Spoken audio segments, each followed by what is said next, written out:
Namaskaram. It is April 13th, episode number 140 of Daily Global Insights by Sri and Sri. Here are the main points.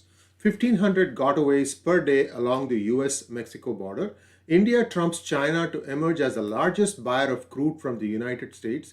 United States and the European Union have banned export of critical raw materials needed to manufacture COVID vaccines, according to Adar Poonawalla. Ukraine leader request to speak with Putin ignored. And in United States news, I'm sorry, I forgot to welcome Sridhar ji to our channel. Sridhar ji, namaskaram and welcome to PGurus channel. Namaskar, good morning to everybody. Happy Vishu, happy Ugadi, happy Gudi Padava, happy New Year to everybody. And likewise, same from me. And sir, in United States news, 125 migrants apprehended in two groups in Arizona desert near border. Migrant gotaways are exceeding close to 155,000 this year, says the Customs and Border Patrol. The source says that the rate now exceeds 1,500 gotaways per day along the Mexico border. Now the feds have opened two migrant centers near Canadian border to move increasing number of unaccompanied children out of Customs and Border Patrol custody.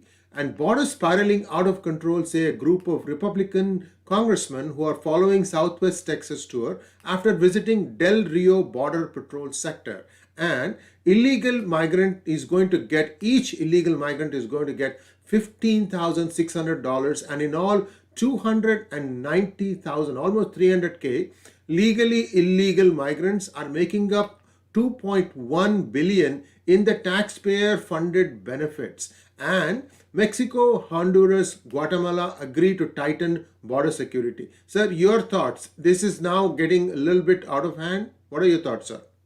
I think we have a major crisis brewing on three fronts. The volumes are skyrocketing. It has not ceased. That's number one. Second, many of these centers which they are identifying to place these people, there are now stories of harassment, stories of abuses, etc. So that's the second. The most other worrying part here is more number of unaccompanied children are being sent across the border. So what consequences that creates, we don't know. And finally, Mr. Andrew Cuomo has justified rationally, we talked about it yesterday, the numbers, $2.1 billion, $15,600 per family or per person or per unit, money being given away of the US taxpayers' dollars. So if this is not any kind of substantive evidence, I'm not sure what it is around the issues that we face in the border. And viewers, if some of you or one of you is a Democrat party organizer or part of the party, I'd like them to come and rebut this with facts. We are presenting you actual data. We scour different websites of government and other reputed places to get all our data, and we are presenting this data. We're not making up, we're not Republican, we are just news providers. I'm sorry to put that disclaimer out there, because we need to make absolutely sure that we are looking for the Democrats to justify some of these things. This is just total misuse of money that is being printed by the US government for its own use. And in other news, sir, with your permission, I'm going to put a block show here. First off, we're going to show what is happening at the Brooklyn Center in Minnesota. An officer who shot and killed Daunte Wright during a traffic stop intended to use her taser, instead fired her shotgun. So this is what was the thing. This person was trying to run. I'll let you explain it, sir. I have the graphic on the screen.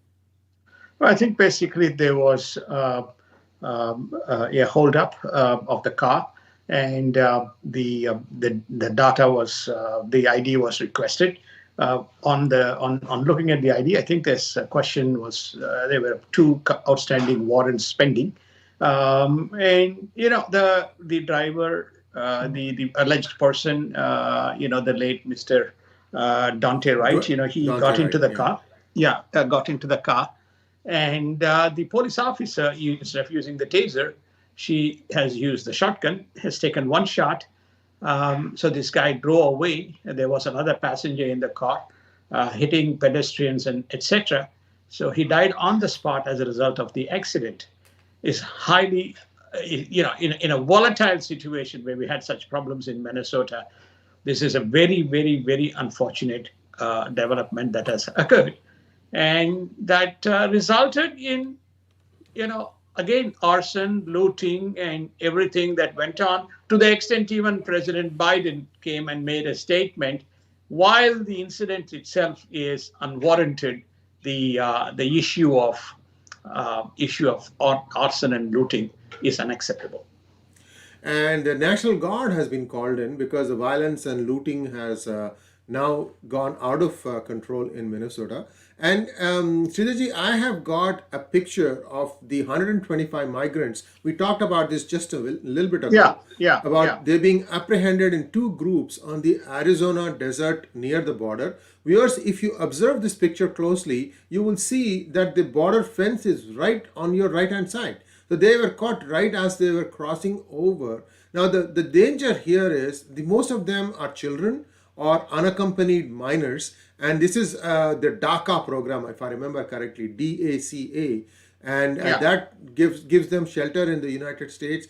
And then what happens is, they are trying to cross into the US. Probably now the normal channels are getting tightened, and they are trying to get into places where it's very hostile environment. There's not much water on this side. It's desert. It's got a lot of, other challenges, and some of them actually die of dehydration. So these are some of the concerns. So you have anything to add on this one? No, I think that you very nicely put the kind of the caveat and the context around data and fact-based reporting of information.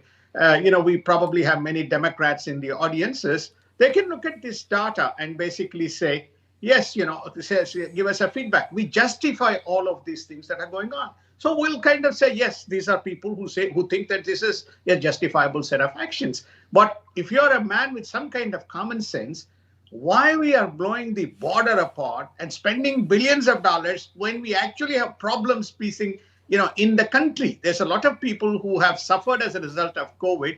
Why there is no kind of there is no response as it relates to that? Instead, you have many people raising questions around. These facts are present. 125 people.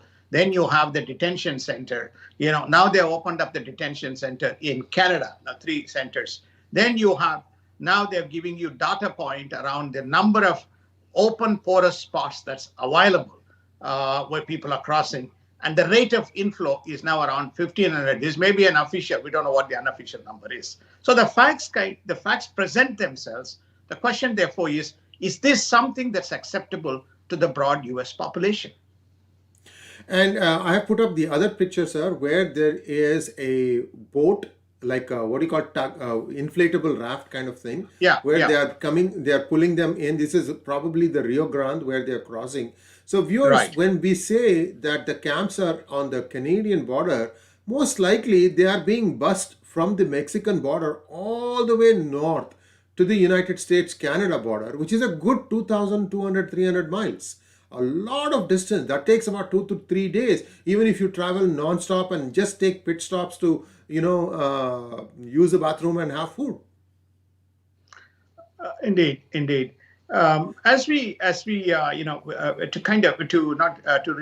Also, we talked about the Minnesota shooting. Rashida Tlaib today has issued a statement, which is we're not yet included that in our reporting, but she has issued a statement that policing should be stopped. Okay, if it is the choice of the U.S. population to stop policing, then it should be put to place, and then let the societies determine how they will dispense with crime. It is political statements that generally makes this into a volcano, rather than, I think we reported yesterday that the community and the police should work together, and there should be reforms and work together, so the integrity of the society should be preserved. You can't have one extreme versus the other extreme. I think that's the message that we are trying to get across. And viewers, the life of a police person on the street is not easy anymore. They have to wear what is called as a body camera that is capturing everything they do once they step out of their vehicle and start talking to whoever is the perceived offender. And this tells the whole truth about this officer accidentally discharging her shotgun instead of the mace. I mean, these are all things that they have around their waist. Whatever happened, very unfortunate, but this response now is something that is also not justified, in my opinion, at least, sir. I don't know how you think about it. There is no justification for violence, which is what President Biden is also saying. Also, in a Knoxville high school in Tennessee, we had shootings yesterday with one dead and an officer injured, and the school was secured. Now, see, again, this is another challenge. Every time there is one thing, there is a copycat, or this last week we had other shootings, and you see this thing repeat itself over and over. President Biden is trying to bring about gun legislation that is also not going down well. So how does one get out of the? Why can't the government get a good policy on gun control? I mean, I would like to see that. We now have a very divided government. That is, you have all three branches: executive, two branches: executive, which is the Senate, and the legislative branches are now under the complete control of the Democrats. Once they gained ascendancy in Senate, where you have equal number of seats, 50-50, with the tiebreaker being the vice president, Democrats have decided they're going to rush through anything they want, either through executive order or through breaking the filibuster. Everything will pass through a simple majority. So, though there is the intent to discuss with the Republicans, there seems to be no will to concede ground, as the Democrats see this as the opportunity for them to get their agenda done. So you're not going to see any compromise, Sriji. We're not going to see compromise. We're not going to see discussions.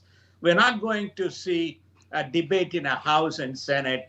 We're not going to see an evolution of a policy framework. What you're going to see is a set of solutions assumed to be the reset from the past, and those solutions being rushed through the agenda. The latest one that is going to come through along the same path is the infrastructure. And speaking of infrastructure, Mr. Biden is trying to defend his 2.65 trillion infra plan, saying that he's not punishing anyone. The climate change provisions in the plan will cost average households approximately $1,400 per year. As we mentioned, we were the first ones out the gate saying that this infra plan, robbing Paul to pay Peter, is not going to work. And now you're seeing a lot of corporates saying that this taxation is excessive, and many other people are weighing in. Sir, what are your thoughts? Where do you think this is going? This is trending now? The trend is we're going to have a compromise. We're going to have a solution. In what shape the solution is unclear, but there is going to be a solution, and they're going to roll the infrastructure plan. There is nothing. The train has left the station. The money is going to flow. We saw already parts of this being apportioned and allocated for various programs. So what we're going to see here is what exactly the final funding model is going to be an evolutionary compromise. What they're going to do is release the money so that the programs which they have in mind, the pet peeve programs which they have in mind, can be put to practice. And Louisiana Republican Senator Kennedy has said that Americans are not morons and can see through this infrastructure plan. Biden says he would negotiate scope of infrastructure plan and how to pay for it. So it's essentially all of them are saying the same thing, that we will work through this thing and make sure that things will come to a point where it will be released for the general public at large. Indeed. The breaking news this morning is the Democrats have, they had a meeting with Mr. Biden. Democrats have indicated that they will not be compromising. And if they have to go ahead with the plan without the Republicans, they will go ahead. And in global news, Hong Kong Epoch Times printing press was attacked by hammer-wielding intruders. Now you are seeing the real face of communism, as people suspect that these are all people who have been egged on by the CCP regime in Beijing, sir. Indeed, this is most unwarranted. There are two specific incidents that one needs to take cognizance of. Epoch Times has been under the radar of the CCP. So there are Falun gang members or Falun community members who are being targeted in United States by the Chinese. Some of them are, a great number of them are sympathizers to Epoch Times. And the latest incident, which is a day old, is people wandering in and destroying the property. So with the intent that the publication doesn't come out, or exerting undue pressure, which is to say, get out of the way, you're not going to be here. Otherwise, even the consequences can be disastrous. This is the way that typically the CCP has operated historically within China. There is no voice of reason. It's every voice of dissent is put out with brute force. And Uyghur is another kind of an example of what's happening. So the scenario here is that we saw that as well as the democratic legislative members in the Hong Kong councils, they've been silenced. Some of them were put behind bars for sedition and treason. And they now have enacted a bill in Hong Kong where you need a police permission for you to contest in the Hong Kong, it's a very small percentage, 20 to 25% contest in the elections. So effectively, a police communist state is now come into force, compliant with one China policy. And if you don't, then you will be dealt with as appropriate by the Chinese government and PLA. And sir, I'll read a few news items and then probably you can weigh in on those. The US Indo-Pacific chief visits Japan as 25 Chinese jets near Taiwan fly over the Taiwan airspace. It's called ADIZ. Chinese military planes have entered the Taiwan ADIZ for the 9th day in a row. Former Secretary of State Mike Pompeo will be visiting Taiwan later this year, and US personnel in Taiwan to survey tank maintenance and training capabilities. Now, we have all these things happening. This is just around Taiwan, and we've been telling you that this is one of the major flashpoints for a possible world conflict that might emerge out of this. Sridharji, your thoughts on what is going on in and around Taiwan?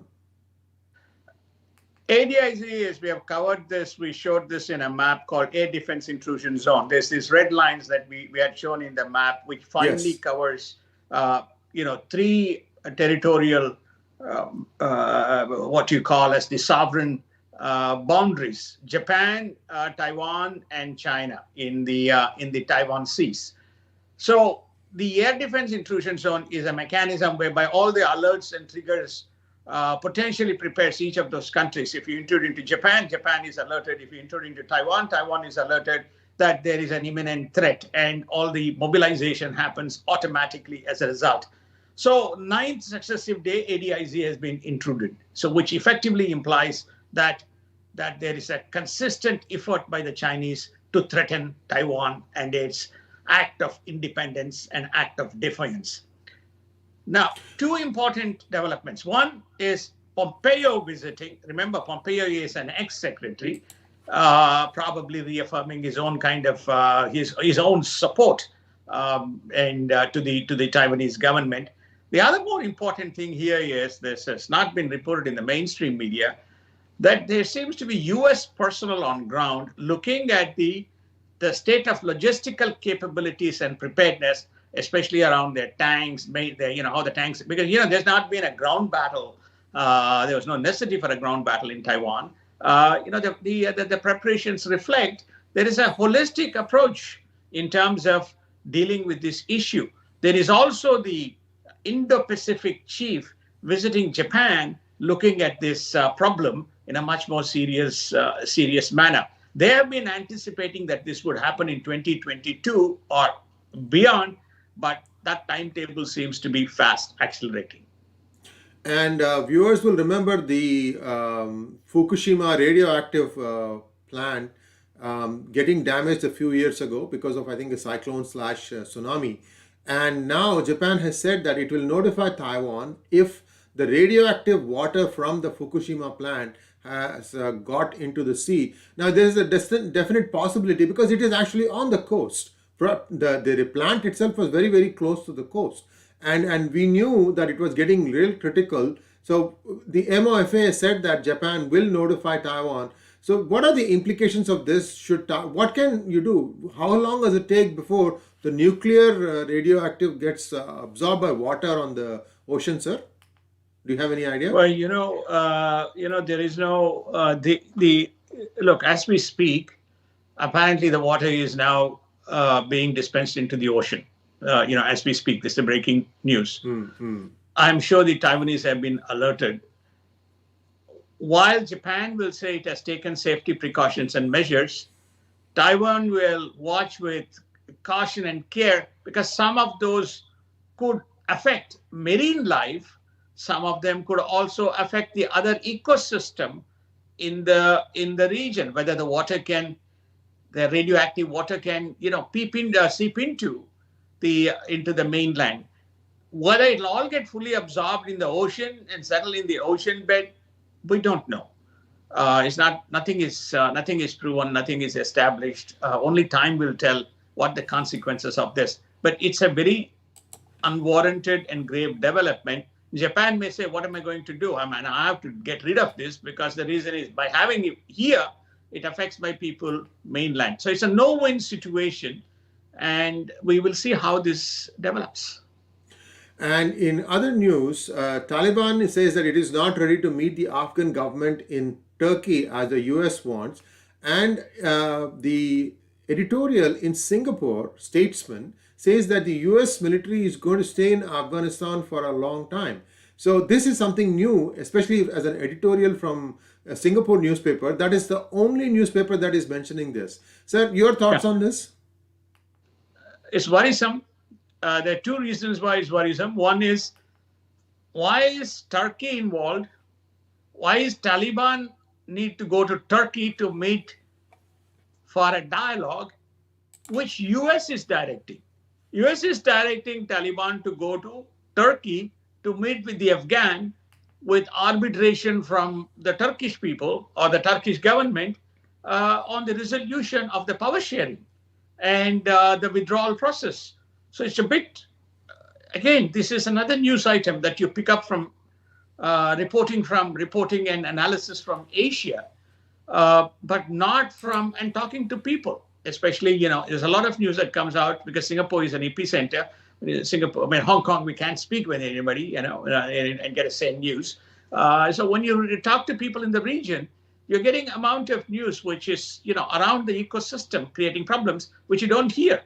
This particular news item that you haven't, we haven't seen the analysis in the mainstream media in the United States. So overall, in summary, is that EU had said it's going to stay back. It looks like this May 1st timetable of US withdrawal is unlikely. And in India-related news, India trumps China to emerge as the largest buyer of crude from US, buying on an average 421,000 barrels per day, and it has jumped from 287,000 in 2020. That's a big steep rise, sir. This is one of the deals struck by President Trump with India. Preferential pricing. When I say preferential pricing plus transport embedded in, so it remains competitive. Saudi has raised oil prices. Iraq is one of the largest suppliers for India. United States is slowly inching its way. It's a reinforcement that the US crude is much sought by India when you look at the ramp up. The other point is we were again the first people to report that the bilateral trade between India and United States, for some inconvenient reasons, they were excluding the crude.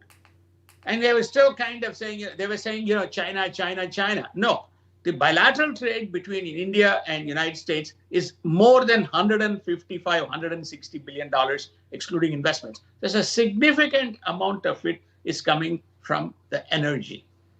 At one point of time, US was considered to be India's extended energy security. But India made a policy decision, which is to say, what happens if there are political changes and this goes into the other way? So India determined its own course in terms of by way of its energy security policy, but keeping the trade in the front and center and pricing front and center, and United States is delivering at a price to meet the Indian demand, especially when Saudi Arabia is trying to jockey and get the prices up. And India is likely to hike the FDI, foreign direct investment limit, in the pension sector to 74%. The bill is going to be tabled in the next parliament session. What is the significance of this 74%, sir? The significance of 74% is that when you have a higher equity into an enterprise, right, then you have a greater latitude in terms of what you can do by way of policy and decision making. If you have 40% and if your 55% is controlled by the government, usually these are all, this sector in India is controlled by the government, then you have questions around what kind of policy restrictions can be placed. And that in turn translates into the types of products that they can manufacture and offer to the market. I see this pension sector as huge. In the next 10 years, I also see the pension shifting from the government managed and government directed pensions to more private pensions run by these pension funds, which is what is happening in the United States. And they do generate returns, very decent returns, because most of the pensions, once it is annuitized, it is locked into your price and rate, and you get guaranteed minimum income through the course of your life. This is the transformative change they're attempting to do by giving that additional equity to the foreign companies. And L&T Construction bags EPC contract for Saudi Arabia's largest solar plant. That's impressive. I think Indian engineering has never been second to none. The fact that L&T has bagged this order is very credit-worthy, sir.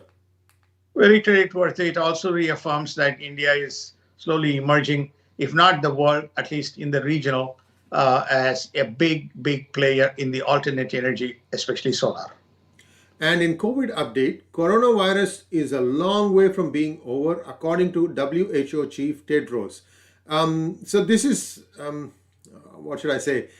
It's not unexpected. At the same time, how do you see the convergence happening? Because now we know that the rise in cases in Maharashtra is because of a new variant called double mutant, and that has found its way into US also. So how do you see the convergence happening, sir? I don't see convergence. I see normalization as the course of outcome that's going to happen. The normalization here is that as they begin to learn more and more about vaccines and post-vaccine effects, we're going to see the evolution of the vaccines, and we're going to see vaccination, progressive vaccination probably is the norm that we have to deal with this COVID pandemic as part. Then it'll go from pandemic to, normal kind of ailment that we need to dispense with. And so therefore, that just like virus, flu virus in United States. So we have every year flu virus vaccines that we take. So we're going to have maybe pandemic vaccine, COVID vaccines being taken twice a year or maybe once a year. Sir, United States and EU have banned export of critical raw materials needed to manufacture COVID vaccines, according to the Serum Institute's Adar Poonawalla. Viewers, if you remember, we had a hangout with Lieutenant General Ravi Shankar, where we talked about the need for India to develop its own API for the pharma industry. This is another reflection of that, I think. What are your thoughts, sir? There are two components. One is the overall pharmaceutical development and making India, one of the big medical hubs. API is essential for that, especially around the upstream raw materials and the manufacturing process. So India doesn't have all of the ingredients, so the API strategy is essential. The second is the tactical need of vaccines. India has produced vaccines. It has the Covishield is a derivative of AstraZeneca. The Covaxin is domestically manufactured. And they are now beginning to trying to source and support vaccines such as even Pfizer and Moderna. And I think some of these things are now getting a kind of what you call a checkpoint, because the demand around the world is substantially high, and they're trying to do it locally so it can be dispensed fairly quickly. Having said that, there's another breaking news, which is, I think, the Russian Sputnik 5 has now been approved in an emergency manner. It's not received much attention, but apparently this has worked equally effectively. So India will be manufacturing will get the formulation and manufacturing the Sputnik. So there could be, augmentation coming as a result of that. Remember, remdesivir, which is used as an antibody treatment, India is one of the largest, suppliers of remdesivir. India itself has banned export of remdesivir until the domestic needs are satisfied. And CDC director says that Michigan should close things down amid a coronavirus surge despite mask mandates, capacity limits, and working from home. So how did Michigan get out of control, sir? Any idea? Well, the same lack of discipline. And when I use the word lack of discipline, it's not meant with an ill-intended manner. When you're exposed, you get it. That's with or without vaccine. With vaccine, you require the antibodies to be produced within your body to combat it. And until such time, you are vulnerable. So that's the situation. I can say from my own personal example, I took my vaccine on March 10th, and March 21st, I was diagnosed with COVID. And March 24th, I was hospitalized. So therefore, this is after my first vaccine, both me and my wife, both of us affected. She less, I more. But we got it after the first vaccine. Despite vaccination, one has to exercise caution. This is what they are trying to advocate. And there is a belief that people have taken the vaccine, I just can do anything that I want. And that's where it is causing. In Michigan's case, they have lockdowns, they have restricted movements, they work from home, and vaccination is going on. And still there is sport. And pharma giant Sanofi will be investing $638 million vaccine production center in Singapore. And Canadian intelligence leader warns that Russia and China are targeting COVID-19 research. By this, I think what he means is that there seems to be sabotage on plants that are working on COVID-19. Is that what I'm reading? Is that correct, sir? They're all trying to steal information, sir. That's what is going on. Remember, there was Chinese attempt with a cyber intrusion attack into the Pune facility, and I think one of the centers had burned down, but then they confirmed nothing lost. But they did confirm on the other side that there was attempted cyber attack to look at and steal IP. And in markets news, the Dow slides as Fed Powell calls the higher rates highly unlikely. We also await inflation data, and Powell also warns of elevated assets, and he also says that he's not in a position to guarantee that Fed will do everything we can to support the economy as long as it takes time to complete the recovery. I'm trying to parse what he's trying to say. It beats me. Maybe you can help, sir. Number one is saying highly unlikely. That means there's no rate hike at least in 2021. The word highly unlikely, if we go on parsing, it's a possibility that 2022 they may. If you recall, originally the rate hike was supposed to be passed till 2023. So number one. So there's no 2021 hike, but there would be probably 2022. The second important point is saying that the Fed is organized and geared. It has liquidity and treasury support to continue to pump money into the economy, to keep the rates low, which is the first point, until the recovery is deep. And here we have mentioned in several of our DGI programs that he's talking about unemployment, the long-term, deep-seated unemployment, as his metric to see the recovery being accomplished, rather than what we call aggregate top-level recovery. Now, with this influx of illegal migrants into the country, what that will do by way of contribution to this unemployment rates, we don't know. But his claim is that he will support it until such time that the recovery is seen by all members of the community, not only specific sections of the community.